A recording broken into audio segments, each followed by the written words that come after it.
Access to funding, diversity on juries, selection criteria. There is still a lot of work to do on the institutional side.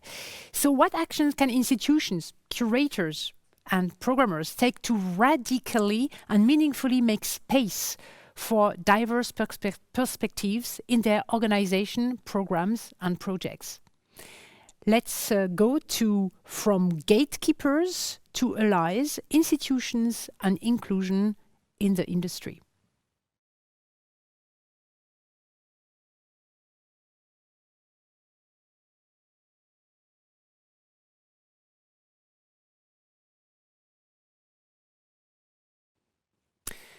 From gatekeepers to allies, institutions and inclusion in the industry, with a focus, of course, on the documentary filmmaking. So we will talk now to some gatekeepers and allies, actually, who are already working on giving access and visibility to share their insights with you, their professional audience. And I will welcome here, nearly with me, but here with me, for me here on the screen, Carrie Lozano, head of the documentary film program at the Sundance Institute. Melanie Hoyes, industry inclusion executive at the BFI, British Film Institute. Also Europe Council lead at the Geena Davis Institute in the UK. And Lana Garland, festival director and filmmaker, curator of the Hayti Heritage Film Festival, and executive producer at Insibah Media in the States. And I would like to say a special thank, full of gratitude, really, to Temba Bebe and the programmers of Color Collective to have worked with us on this panel and have a producer and festival director, Lana Garland, on board. And I would like to mention also that Lana is going to participate to a workshop on day 5, meaning in 2 days, on the last day or collective day, together with Tony Bell and the programmers of Colors Collective. Okay, as we have a very, very short session here, let's go and start right away. And welcome to all of you. This is fantastic. I've been really expecting this moment, so to speak. Melanie, founded in 2004 by the Academy Award-winning actor Geena Davis, the Institute is a only research-based organization working collaboratively within the entertainment industry to create gender balance, foster inclusion, and reduce negative stereotyping in entertainment media. It has a lot to do with research, with data. So can you tell us a little bit more about the importance of data when discussing representation? How does it work with researching and tracking diversity? And how can it benefit the industry, to start with? Sure. Hi, everybody. It's good to be here.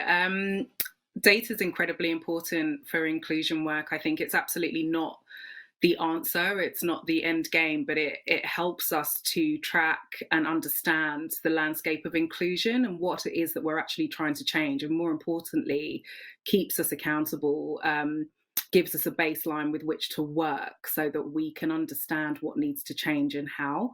So there's been many, many years of inclusion work where schemes have been rolled up because of anecdotal evidence or sort of thinking we understand the problem or where the problem lies, and those schemes get thrown on the bonfire of good intention because we can never sort of see the change that we are trying to address and kind of increase the representation. So data has been a real game changer in allowing us to look at where and target where those problems are and create schemes and evidence-based policy that are long-term interventions and are more flexible and allow us to see where the gaps are and address them. So it's been really helpful to further the conversation as well, rather than sort of talking about anecdotal experience and having real facts, to kind of just get to a point of the conversation where we're like, this is the problem, how do we move on?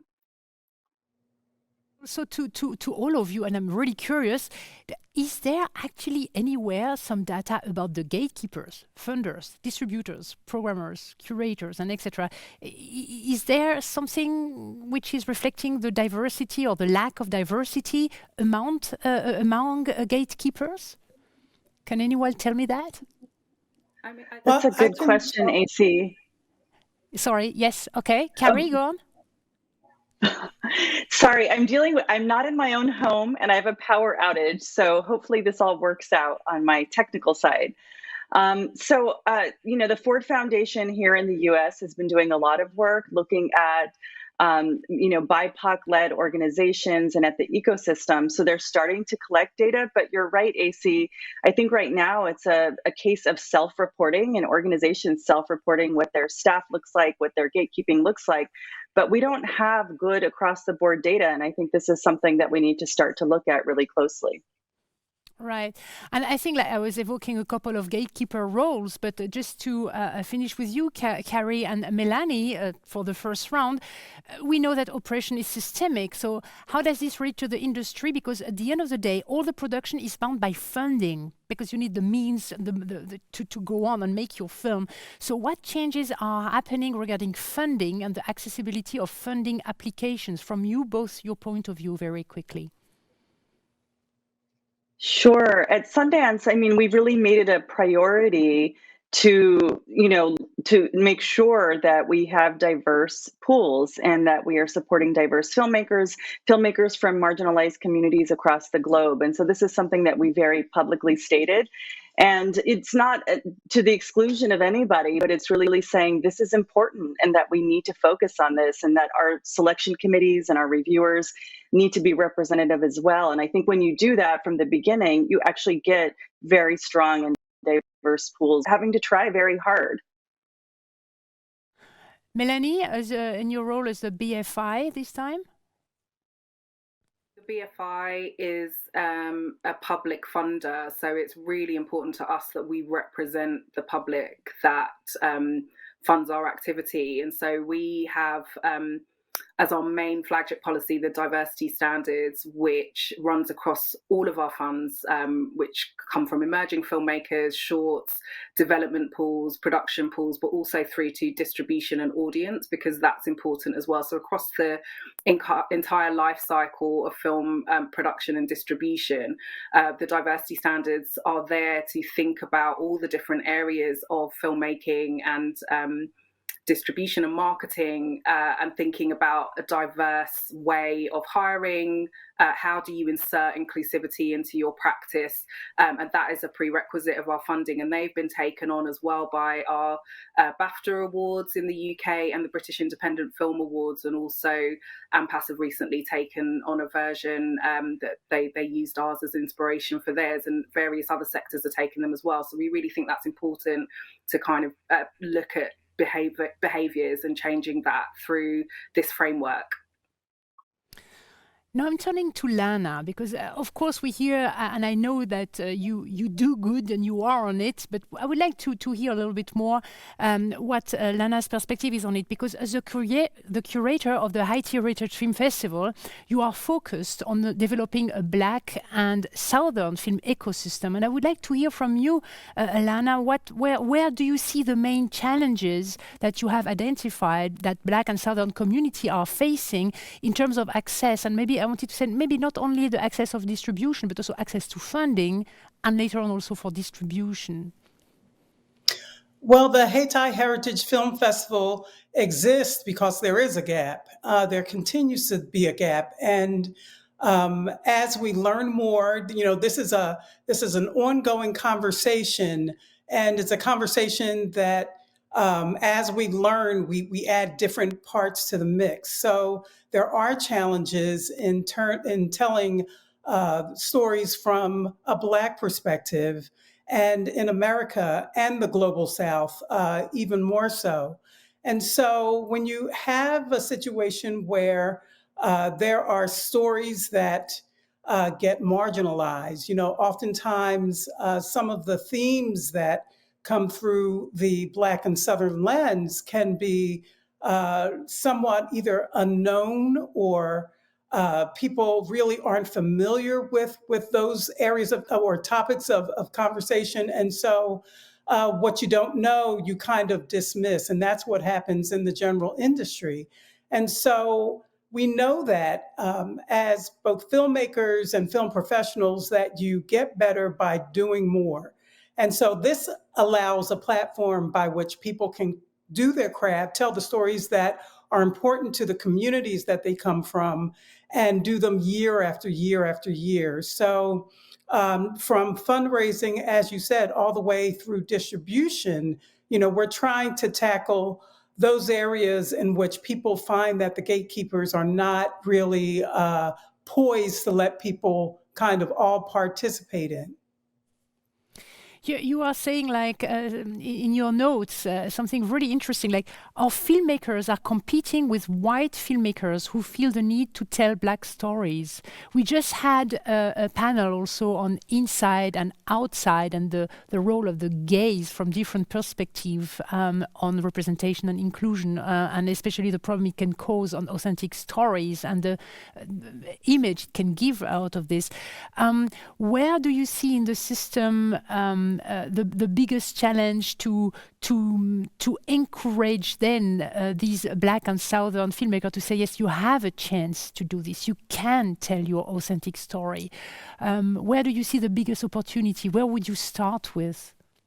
Well, I don't think it's a question of whether or not Black and Southern makers feel as though they need to be encouraged to tell their stories. They're telling their stories, but they're not finding necessarily an ecosystem by which they can participate in getting that story out. So it's not just about it's more of a conversation of where the blind spots are. I think that a lot of people have good intentions, and this is, in terms of who gets to tell the story and representation, it's a conversation of nuance. It's a nuanced conversation. So what the problem when we have that conversation is that everyone hears white people should not be telling Black stories. Well, that's a very kind of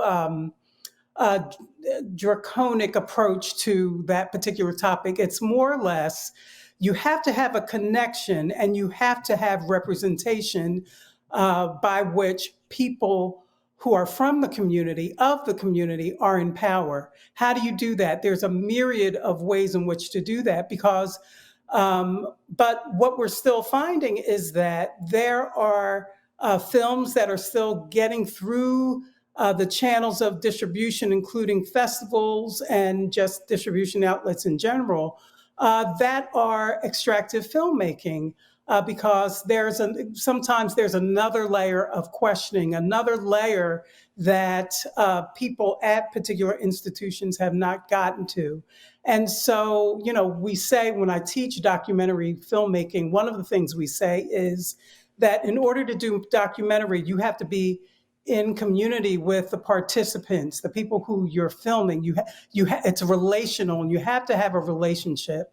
And it's the same thing for institutions. You have got to have a relationship with the boots on the ground, so that you know what the conversations that are being had within marginalized communities, and also various regions, because there are no monoliths, and that's going to change from region to region. So the more we can encourage kind of a relationship between these institutions and people around the country, people existing and doing their craft within all types of intersections, it's not going to change significantly until we have that.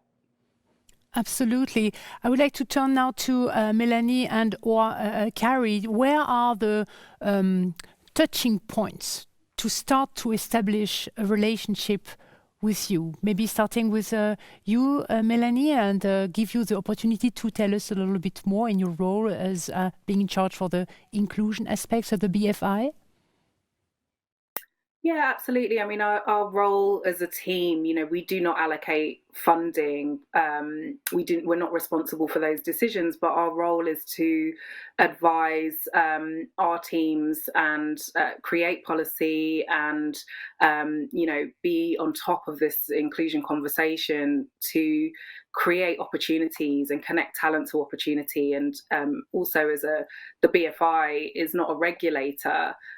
So we need to lead by example based on how we fund, what we're looking for, where we place diversity and inclusion as a priority in terms of the films that we're making, who are we giving those opportunities to. So our role is to sort of advise on that, create connections with partnerships. Inclusion is not fixed. Nobody's doing it perfectly. We can all learn from each other. So it's really a collaborative space, and we are very close with our industry partners to sort of deliver real opportunities for people to connect to our industry.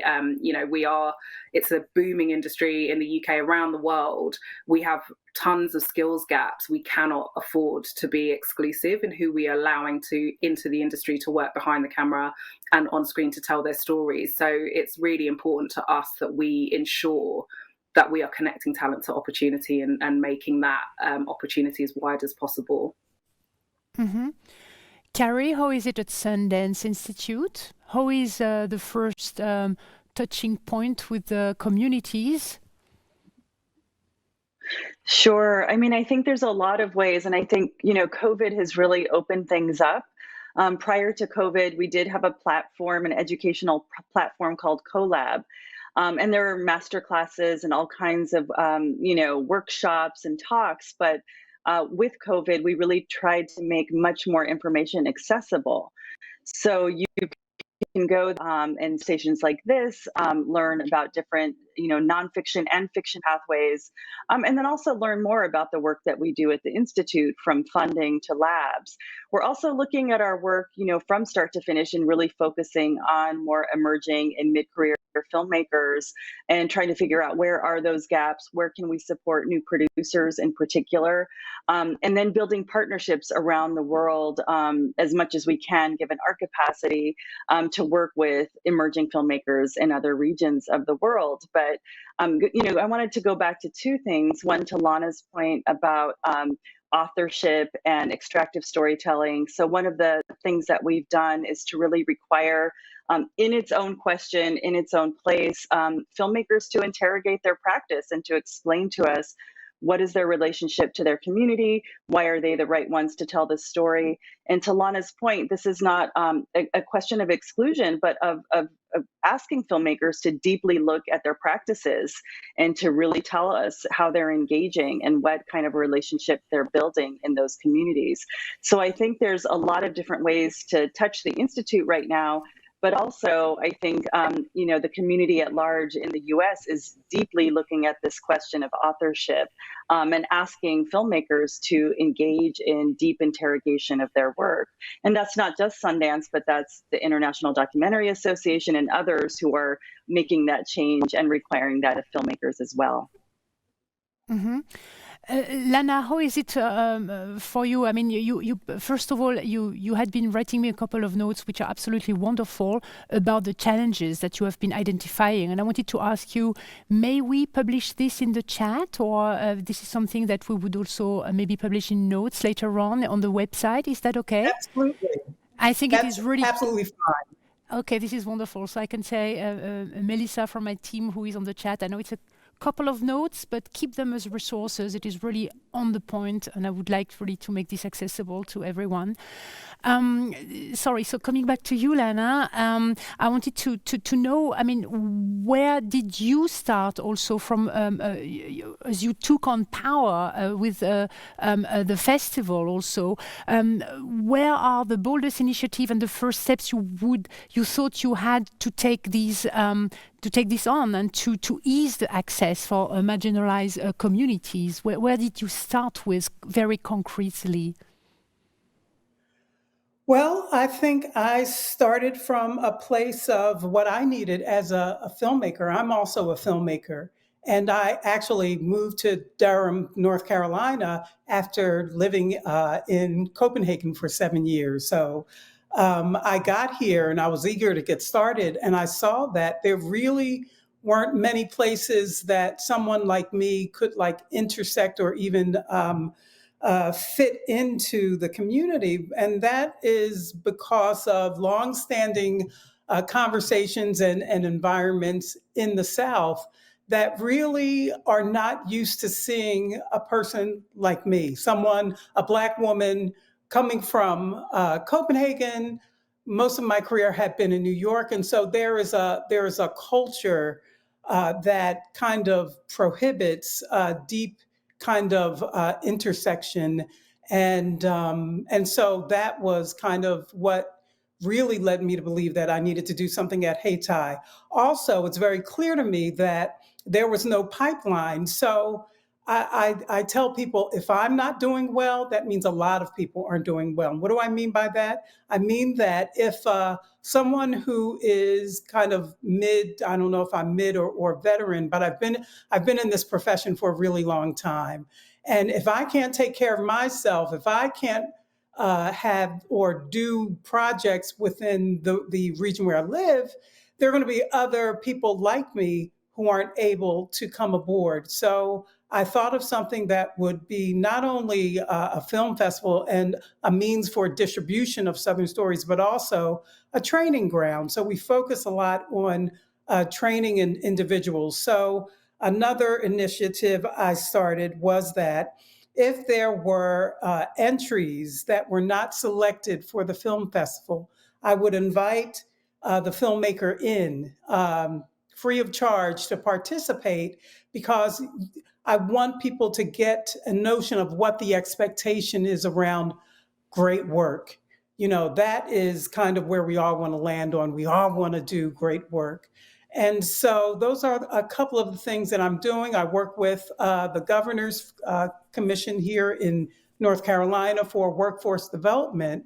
And so more of that. And I know it's also needed in other areas of the country. I know this is the same conversation that's happening in the global South, because I've talked to many, many people who are having these same kinds of issues.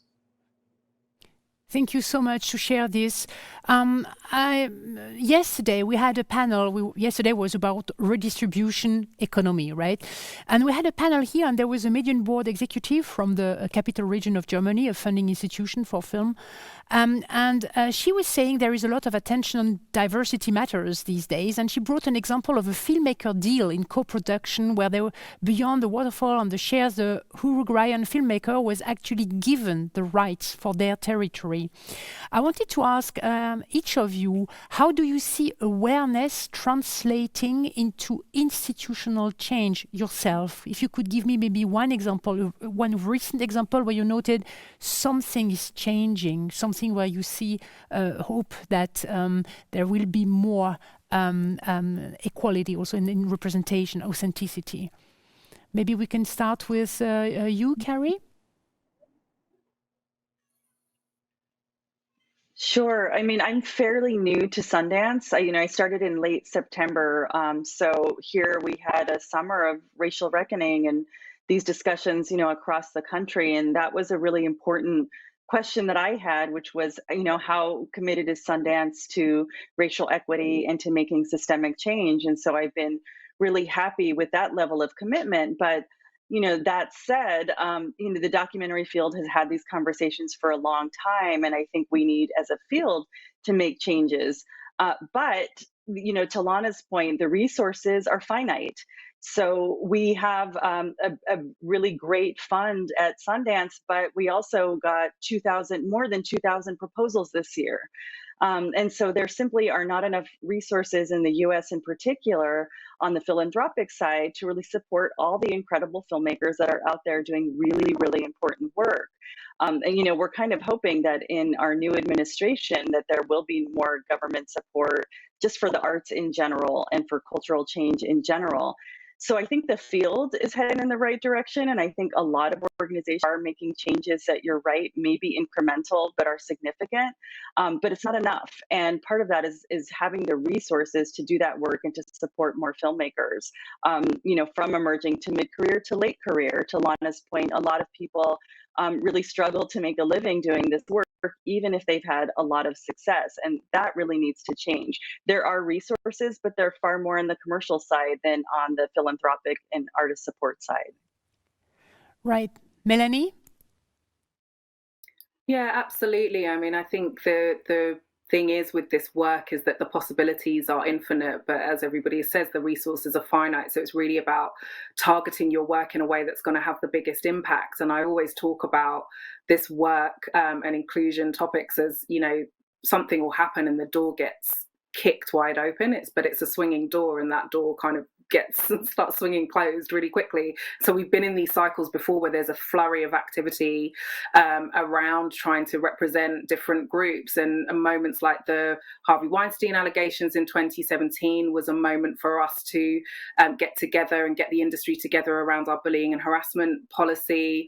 You know, the Black Lives Matter resurgence after the murder of George Floyd last year, similarly in the UK, had huge repercussions for the industry, really at a point where the racial inequality in the industry was just no longer acceptable. So those moments allow for a flurry of activity and a flurry of interest in increasing representation. But what we want to see is a long-term change and not these sort of cycles for individual groups, and really trying to tackle the problem intersectionally and in terms of people's behaviours and embedding true inclusive behaviour into the industry and long-term change.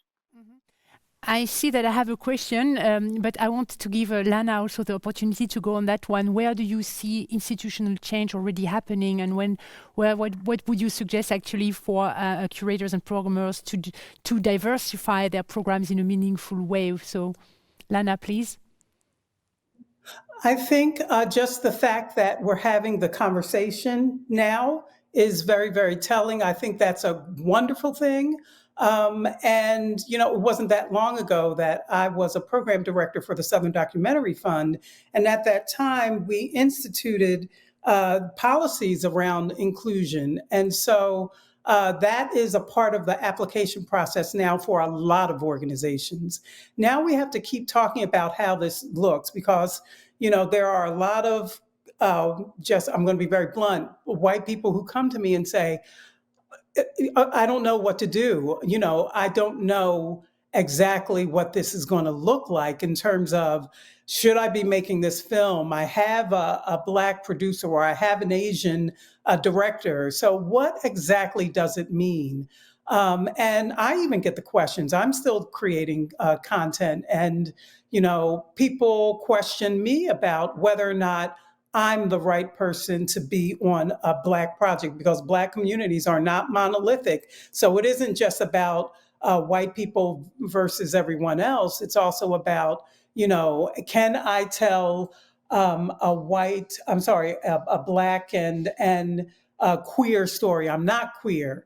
And so what do I need to do if I feel so compelled to do that? There's got to be representation. So the fact that people are thinking in this way is very healthy, and we definitely need more of that. And I also want to say that the ground on which I stand at Hayti is that we are going to assume that we are not going to get maybe money from Sundance or other organizations. Now, it isn't necessarily the truth, and we're still applying. But what I mean by that is that there is this thing that my generation created called hip hop. And it was taking a turntable and connecting it with a street lamp and creating this worldwide industry.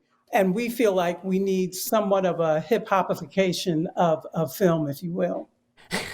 I love this. This is wonderful. Listen, I have one question from the audience that I would really like to address. So if we can, we are over time right now. If you can just say a very short statement on this, and the question actually disappeared. Fantastic. Okay, so I know the question. The question was, do you think that the role of global streamers now will be actually better to give access to new kind of documentaries because they are in the power to new audiences rather than actually existing institution? If I remember right, the question has disappeared. Very quickly, briefly, like yes, no, and one or two sentences to say that. Who wants to start? I'll start Okay. because that's something I'm really passionate about. Because yes, in the West, it's going to lead to an immense amount of opportunity for documentaries. But I have to say, on the continent of Africa, there is still a lot of issues around connectivity. And we, as a community of filmmakers, we've got to figure that part out. How are we going to get Africa to the place where they're benefiting as filmmakers from getting their product out into the rest of the world vis-a-vis connectivity, and it's just not there yet. It's not fully supported. Thank you, Lana. Carrie, Melanie, would you like to add something to this very briefly? Sure. I mean, I think the answer is maybe. There's a lot of possibility, a lot of potential, but we have two ecosystems in the US right now. We have that, the platforms and people who get that work, and that's incredible work. And there are a lot of incredible films that exist there. And those are resourced filmmakers. And then we have everyone else who is an important part of the independent ecosystem, and to us, very important to the democratic process. But how do we get some of that that support translated over to the independent side? And that's where there's some tension there, and where the jury is out on really how this is going to shake out. Thank you. Melanie? Yeah, I agree. I think any more opportunity to give people to tell their every story is really welcome. But I think I'm always cautious of the big streamers coming in and potentially just replicating the kind of, the power struggles and imbalances of the industry at large. So, watch this space. I agree with what the other ladies have said as well. Okay, thank you very much to all the three of you. And I think for this question, at any case, you can have the rewatch of yesterday, Ted Hope, and etc. We had a couple of discussions about this redistribution in terms of economical redistribution. But here, in case of redistribution of power and give access, gatekeepers to allies, thank you so much for your input on the three of you. I know the time was much too short. We are over time, but okay, we started the discussion. It's an ongoing discussion, as Lana was saying. Thank you very much.